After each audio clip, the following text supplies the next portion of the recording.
This is how it started, and this is how it's going.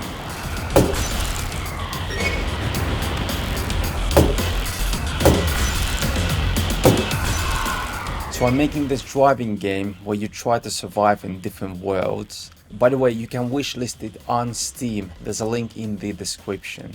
One of the worlds was supposed to be all about half-pipes, and like in other worlds, the challenge was just to reach the finish line alive.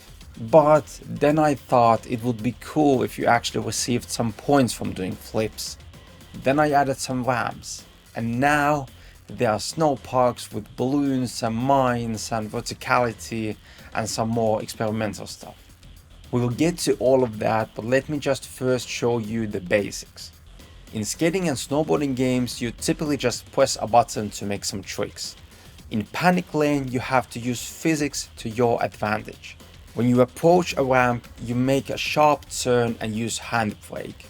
If you time it correctly, the car starts to spin nicely. If you really want to make those 720 spins, you have to first turn in the opposite direction in order to build up maximum angular velocity.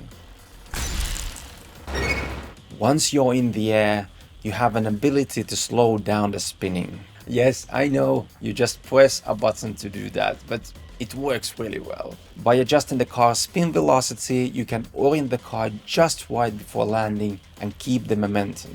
This is especially important if you want to drive backwards. But why would you want to do that? I will try to explain. So if this is a car and these are the front wheels and you're going forward, when you make a sharp turn, the rear wheels, they don't want to turn or they don't want to go forward because they are perpendicular to the movement direction. But when you're going backwards and make a sharp turn, then it goes like this. Let me just show you. First, you slow down the spinning just right, and then again a sharp turn. I might have also adjusted the physics so that the reverse spins are a bit easier. By the way, you can pretty much drive in reverse all of the time if you want to. The main goal in snow parks is the same as in all the other worlds, so you just try to survive. But there are sort of two main categories of challenges. You either have to get a certain amount of points before time runs out, or you have to pop all of the balloons in the level, but you have this bar that diminishes over time and you refill it by doing spins. And naturally, if it reaches 0, you die. And it looks something like, oh shit, wait, in case you will be making a YouTube video in the future that requires some adequate snowboarding music, just go to YouTube's music library and search for Danger Snow. Okay, now I can show you what it looks like.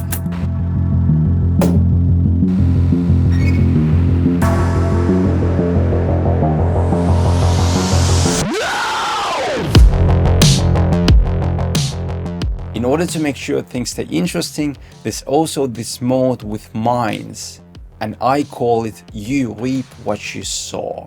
The mines spawn behind the car, so you get to decide where the obstacles are placed. Isn't that fair? This makes you think twice about where you are driving, and I think it's really fun, but let me know what you think. I don't know if I actually have to say this out loud, but the mines are not final. They will look like mines. But what you might be concerned about is the performance, because there will be a lot of them. But do not worry, because I'm using instant static meshes, meaning the mines are exact copies of each other and the engine reuses a lot of the data.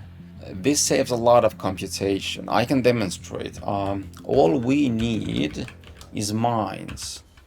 A lot of mines. And it runs fine. I've also been experimenting with a lot of different kinds of parks. For example, in this one, you have to climb to the top of the park so you can make one big final jump and reach the last balloon. And in this one, there are 3 different routes. One is below the base altitude and one is above.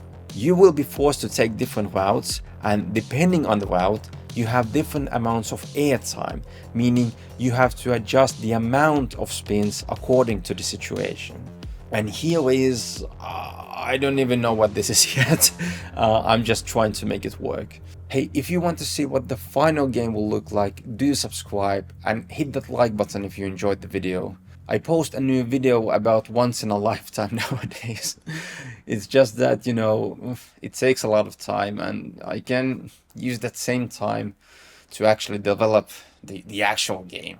The plan now is to finish the levels mechanics wise, and then select some parts of the game and make them pretty, and then make a new trailer out of those parts.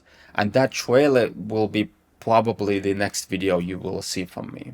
And after that, I will start to polish the rest of the game, and then I will probably make more videos, because the game will look more polished, and I think people then will be more eager to wishlist it when it doesn't look like, well, this.